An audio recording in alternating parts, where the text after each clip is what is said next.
হাজারো বৃদ্ধাশ্রমে নিজে খোঁজ নিয়েছি, নিজে গেছি, যে দেখেছি দিন শিক্ষায় শিক্ষিত যারা তাদের মা বাবাও বৃদ্ধাশ্রম অনেক আমি পেয়েছি। এটা শুধু ওই ছেলেটার কারণে না, এটা হচ্ছে তার বউর কারণে। অধিকাংশ 190 জন মা বাবা যারা আজ বৃদ্ধাশ্রমে থাকে তাদের খোঁজ খবর নিয়ে পাশে বসে কথা শুনলে দেখবেন চোখের পানি ফেলতেছে, হাও মাও করে। আমি যে কিশোরগঞ্জে পেয়েছিলাম, কিশোরগঞ্জ থানা, ওইটা হচ্ছে নীলফামারী জেলা। আমি যে দেখলাম দুই পাশে মা আর বাবা বসে আছে, প্রায় 25 জন 50 জন। একজনের কাছে একটু মাথা কাট করে বললাম, কি বাড়ি কোথায়, কি করেন, কেন এখানে এসেছেন? হাও মাও করে আমার হাত চেপে ধরে হাও মাও করে কাঁদতেছে বাবাটা আর মা। একজন বলছে আমার 2টা ছেলে থাকে, একটা আমেরিকায় আর একটা ইংল্যান্ডে, আর একটা ছেলে আমার এদেশে আছে, সে বড় ডাক্তার। 3টা ছেলে প্রতিষ্ঠিত। আমার ছেলেদের আমি দোষ দেই না, সেরকম দোষ হচ্ছে আমার বৌমাদের। ওরা এমন ভাবে কড়াকড়ি করে, শেষ পর্যন্ত বাড়িতে 5টা রুম আছে, একটা রুমে আমাদের এই বুড়ো বুড়ির জায়গা হয় না, টাকা পয়সা পাঠাই, এই বৃদ্ধাশ্রমে আজ পড়ে আছে। আমি অনেক দিনের শিক্ষায় শিক্ষিত মানুষের মা বাবাকেও পেয়েছি। সত্যি কথা বলবো তো অসুবিধা কি? আমার গায়েও পড়তে পারে, পড়ুক, কিন্তু তারা শুধু দায়ী না। যে সমস্ত মাওলানা বলেন এই দিন শিক্ষায় শিক্ষিত ভাইরা তাদের মা বাবাকে বাধ্য হয়ে রেখে এসেছে শুধুমাত্র তাদের পরিবারের সন্তান আর বউর কারণে। আমি এক কলেজের অধ্যাপককে দেখেছিলাম, সে দিনের শিক্ষায় শিক্ষিত, আবার জেনারেল, কিন্তু মাকে যখন বৃদ্ধাশ্রমে রেখেছে প্রায় 3 মাস হয়ে গেছে, খোঁজ খবর মাঝে মাঝে নিতে যায়। আর আজকে কর্তৃপক্ষ তারে খবর দিয়েছে যে আপনার মা মনে হয় বাঁচবে না, সর্বশেষ আপনি একটু শেষ দেখা করেন। উনি যে দেখি হাও মাও করে কাঁদছে মায়ের পায়ের কাছে বসে। ওর মা বলছে, কান্না বন্ধ কর, আমার সময় আর বেশি নেই, আমি মনে হয় বিদায় নেব। তবে তোর একটা কথা বলি, আমি যখন মারা যাব তখন তুই আমার মাথার উপরে যে ফ্যানটা আছে এটা ভালো না, ঘোরে না। এই কথা বলে কারা এখানে? আশ্চর্য তো, মানুষ কথা শুনছে আর ওরা কথা বলছে মানে। এই কমিটিতে যারা আছেন আপনারা নিজের নীরবে ঠিক করেন। মঞ্চের পেছনে কারা, ওরা কারা? কান ধরে 2-1টা করে দেন, দিয়ে এখান থেকে বিদায় করে। মা ওরে বলছে ফ্যানটা পাল্টিয়ে দিবি। এ কথা বলতে বলতে দেখলাম জিজ্ঞাসা করছে কান্না জড়িত কণ্ঠে, মা কেন? কেন মানে, আমি তো তোর ছোটবেলা থেকে পর্যন্ত মানুষ করে দেখেছি, তুই তো গরমে থাকতে পারিস না, তুই যে ফ্যানটা 3 মাস আমার মাথার ওপর এটা ঘোরে না, তুই আমার সাথে শেষ বয়সে যা করলি আমার মনে হচ্ছে কিছুদিন পরে তোর এখানে আসা লাগবে। তোর ফ্যান ছাড়া ঘুম হবে না, তোর আমি খুব ভালোবাসি, আগে থেকে সতর্ক করলাম, ফ্যানটা পাল্টিয়ে নতুন ফ্যান আগে লাগিয়ে দিস, তাহলে তোরই ভালো হবে। এ কথা বলে ওর মা মরে গেল। আমার বলছে হুজুর মন খারাপ, আমি দেখতে গিয়েছিলাম ওটা ওই চট্টগ্রাম বিভাগে। মন খারাপ করবেন না, আমার উপরে আপনি গালি দিয়েন না, রাগ করেন না, এ দোষ শুধু আমার একা না, আমিও আপনার মতো দিনী শিক্ষায় শিক্ষিত, আমি কলেজের অধ্যাপক, আমি জেনারেল থেকে অনার্স মাস্টার্স করেছি, আমার 2টা ছেলে মেয়ে আছে, আমার মা 3 মাস এখানে পড়ে আছে, মাঝে মাঝেই মাকে আমি খরচ দিয়ে যাই, কিন্তু সাধ্য মতো দিতে পারি না। বউ আমারে বলেছে এই বুড়ি যদি বাড়ি থাকে তোমার ভাত আমি খাবো না। আমি তো বউকে তালাকও দিতে পারলাম না, ওই বাচ্চা 2 মুখের দিকে তাকিয়ে। শেষ পর্যন্ত মাকেই রেখে গিয়েছিলাম, আজকে মা আমার চিরদিনের মতো চলে গেল। আমার বাবা সেই ছোট্টবেলায় মারা গেছে, বহু কষ্ট করে পর্যন্ত আমি পৌঁছিয়েছিলাম, খুব অবস্থান ভালো না আমার, যাই আছে আমি চলতে পারতাম, কিন্তু আজকে আমি এমন একজনকে হারালাম যে দুনিয়ায় আমার নাম ধরে ডাকবে সেরকম মানুষ এখন আর নেই।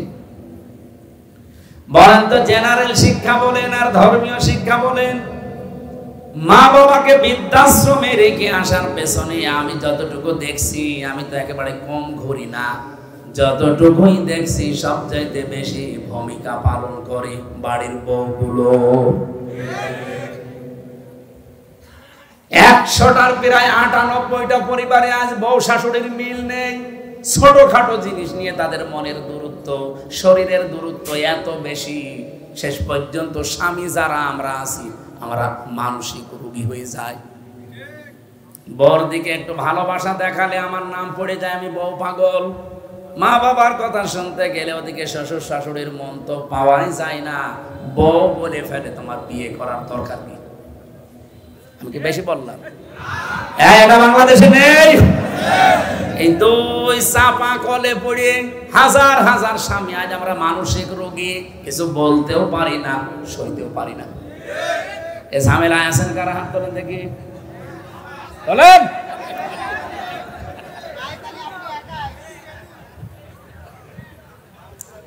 এটা রেকর্ড হচ্ছে, সারা বাংলাদেশে যাচ্ছে। পেছনে যারা মেয়ে লোক বসে আর হয়তো শুনছে, সারা পৃথিবী এখন ছড়িয়ে যাচ্ছে। হাতে পায়ে ধরে মাদেরকে বলছি, বিশেষ করে বউদেরকে বলছি, আল্লাহর কসম আপনি জান্নাতে যেতে পারবেন না যতক্ষণ শ্বশুর শাশুড়িকে নিজের মা বাবার মতো মনে না করবেন। আরে নিজের মা বাবা তো আপনার কাছে থাকলে জীবনও আপনি এরকম ঝাড়ি দিতে পারবেন, এরকম মন খারাপ করতে পারবেন। 24 বছর, 25 বছর, 28, 30 বছর পর্যন্ত হামজার পেছনে এই মেয়ে লোকটা শ্রম দিয়েছে নিঃস্বার্থ ভাবে। এই পুরুষ লোকটা রোদে পুড়ে পুড়ে পিঠের চামড়া কালো বানিয়ে ফেলেছে হামজার জন্য। আর আপনি 3 কথায় এসে 3 দিনে আপনি পাল্টিয়ে গেলেন।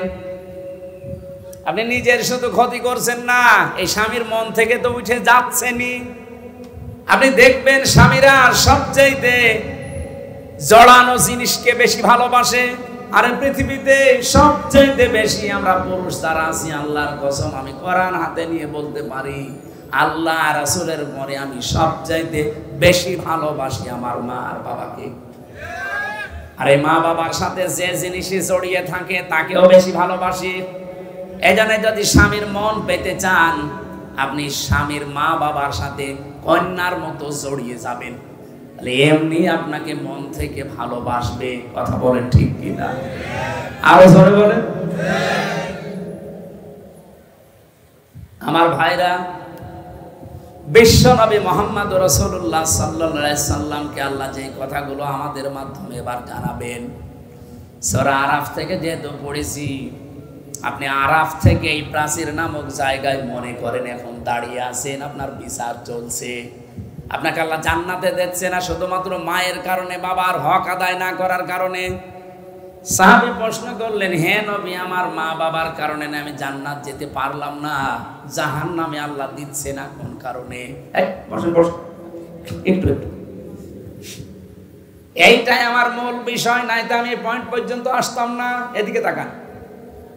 সাহাবী প্রশ্ন করার সঙ্গে সঙ্গে নবীজি বললেন তাকে আল্লাহ জান্নাতে দিচ্ছে না মা বাবার কারণে, আর জাহান্নামে দিচ্ছে না, লোকটা আর যাই করুক দুনিয়ায় দিন কায়েমের জন্য চেষ্টা করত। তাহলে দিন কায়েম করা এটা কিন্তু ফরজ, এটা নফল কাজ না। যত ফরজ আছে দুনিয়ায়, এই জমিনে আল্লাহর দিন কায়েম করা, নামাজ, রোজা, হজ, যাকাত, দান, সাদকা এর চাইতেও বড় ফরজ। কারণ দিন কায়েম না থাকলে আপনি নামাজের হক আদায় করে নামাজ পড়তে পারবেন না। দিন কায়েম না থাকলে আপনি যাকাত ভিত্তিক অর্থনীতি পাবেন না। দিন কায়েম না থাকলে আপনি পর্দাশীল মহিলা খুঁজে পাবেন না। এখানে কোরআনে কারিমে আমি যতটুকু স্টাডি করে দেখলাম, আমি তো সে ছোটবেলা থেকে এর সাথে লেগে আছি, আমার এই মাথার ভেতরে কোরআনের যতটুকু জ্ঞান আছে আমি দেখেছি সব ফরজের বড় ফরজ আল্লাহর জমিনে দিন কায়েম করা। আদম নবী থেকে আমাদের নবী পর্যন্ত কত লক্ষ নবী হতে পারে বলেন? আমি অন্তত ছোট জীবনে যত নবীর জীবনী পড়েছি, শুধু 2 জন নবীর জীবনী বাদ দিয়ে প্রত্যেকটা নবীর জীবনের শেষে পেয়েছি আন আকিমুদ্দিন, দিন কায়েম করো। একজন হযরত আদম আলাইহিস সালাম আর হযরত সুলাইমান নবী এরা দুইজনে আদম নবীর সময় তো মানুষজনই ছিল না, আর সুলাইমান নবী তার বাবার কাছ থেকে রাজত্ব পেয়েছিলেন, তিনি আর কি কায়েম করবেন? আর বাকি যত নবীর জীবনী পড়লাম, প্রতিটি নবীর জীবনের মিশন এবং ভিশন ছিল যে দিন কায়েম করা লাগবে। ওয়ালা তাতাফাররাকু ফি, আল্লাহ বলেন মতপার্থক্য করা যাবে না এই বিষয়ে। আপনি যা করেন করেন, আপনি তাবলীগ করবেন করেন, আপনি জামাত ইসলাম করবেন করেন, আপনি পীর মুরিদি করবেন করেন, জিকির করবেন করেন, দরবার খুলে বসে আছেন করেন, যা করবেন আপনার জীবনের যেন টার্গেটই থাকে যে জমিনের দিন কায়েম করা লাগবে। এ বিষয়ে যদি আপনার মন খারাপ হয়, ফতোয়াবাজি করেন যে না এটা দুনিয়ার কাজ, এটা রাজনীতি, সূরা শূরা 25 নম্বর পারা 13 নম্বর আয়াত, এটা 3 নম্বর পৃষ্ঠার 11 না 10 9 নম্বর লাইনে আছে, মাঝের অংশে পাবেন এতটুকু, কাবুর আলাল মুশরিকিনা মা তাদউহুম ইলাই।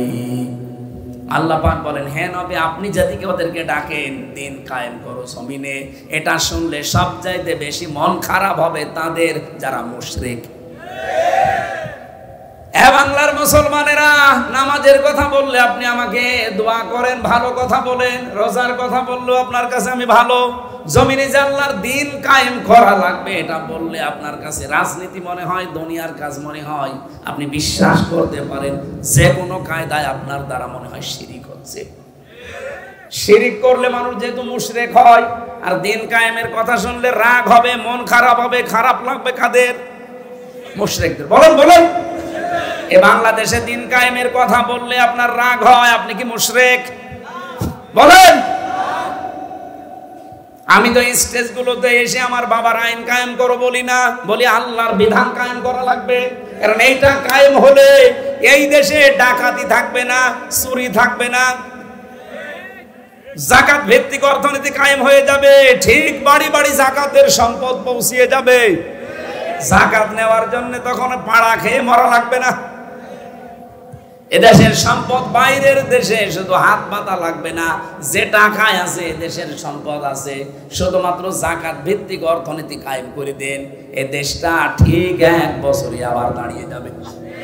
আর বাইরের মুসলমান দেশ 57টা, তারা তো বিভিন্ন কায়দায় আমাদের দেওয়ার জন্য রেডি হয়ে আছে। আমি মালয়েশিয়া গিয়েছিলাম, সৌদি আরবে ছিলাম, এই দেশটার চাইতে 14 ডবল বড় এই দেশটা। যেখানে যেখানে মিশেছি তারা জানে যে এই পৃথিবীতে সবচাইতে বেশি মুসলমান বাস করে ইন্দোনেশিয়ায় আর বাংলাদেশে। যাকাত ভিত্তিক অর্থনীতি কায়েম করেন না কেন? তারা যাকাত পাঠাবে, ওই টাকাগুলো, নিজের টাকাগুলো, নিজের সম্পদগুলো আপনি শুধু মানুষের দ্বারে দ্বারে যাকাত ফরজ পৌঁছিয়ে দেবেন। 1 বছরের ভেতরে দেখবেন ওই মানুষটা আর ভিক্ষা করবে না, মানুষের চাঁদাবাজি, ছিনতাই, চুরি না। ও নিজের যখন কর্মসংস্থান পাবে, পেটে খাবার থাকবে, তখন ঠিক ভালো রাস্তায় চলবে। বাংলাদেশ জামাত ইসলামের কোন মানুষ চাঁদাবাজি করে না, ছিনতাই করে না, রাহাজানি করে না। এই কারণে করে না, আপনি দেখবেন এই মানুষগুলো যাই হোক, গরিব হোক আর ধনী হোক, আর একটা কাজ আছে। এই যে এই লোকটা জামাত ইসলাম করে, ও কাপড় সেলাই করে খায়, দর্জি। দর্জি তাতে কি হয়েছে? পায়খানা সাফ করলেও সে মানুষ। আমি কাজ করে খাই, আমি মানুষেরটা আত্মসাৎ করি না।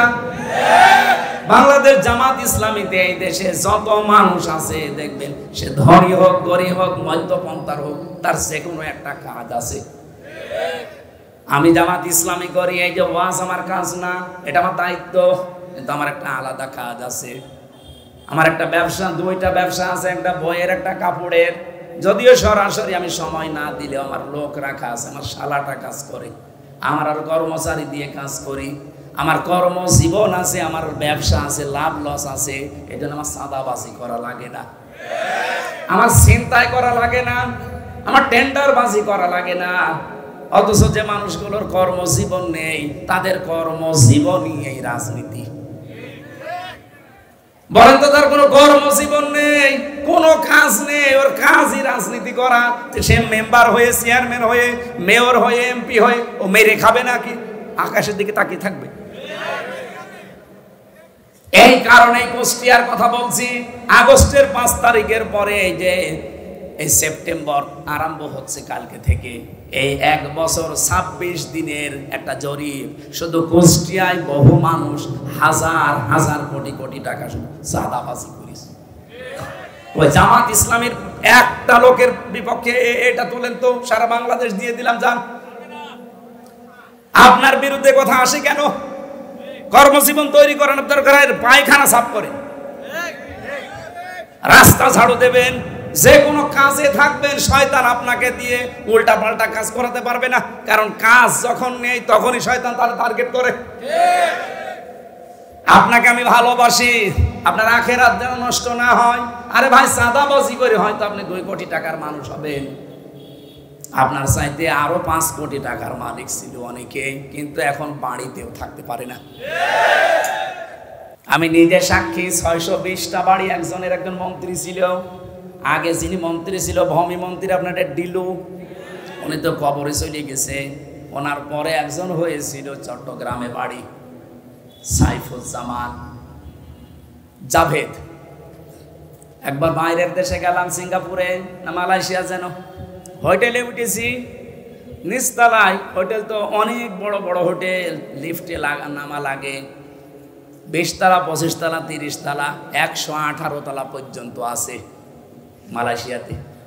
চিন্তা করলাম একটু নিচে যাই তো দেখি কি অবস্থা। নিচে এসে দেখি ওয়েটিং রুমে 2 জন শয়তান গল্প করছে। আমি গেছি, আমারে তো চিনে ফেলেছে, বলছে হুজুর সালাম আলাইকুম, ঠিক আছে কি এখানে? হুজুর আমরা আগেই পালিয়েছি। অবস্থা দেখি আমরা আগেই পালিয়েছি। পালিয়ে আপনি এখানে কেন? আসি আমি। কত নাম্বার কামরায় আছেন?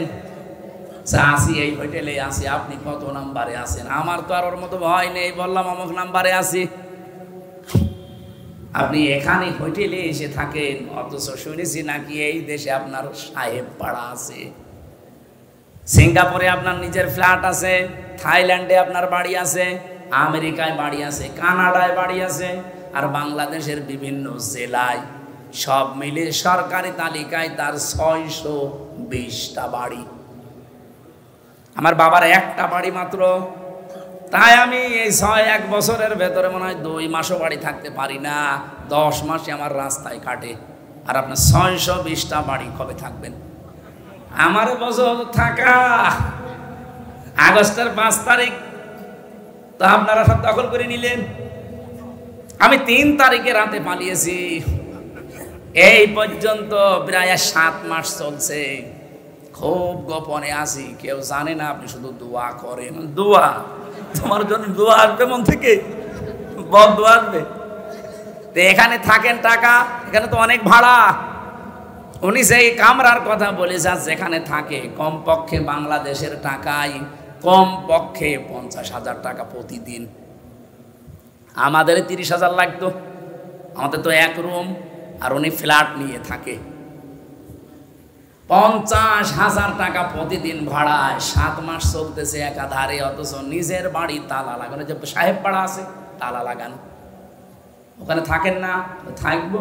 20 লাখ বাঙালি আছে এই দেশে, যদি আমারে দেখে কোনোদিন বাইরে পিটিয়ে ভর্তা বানিয়ে ফেলবে।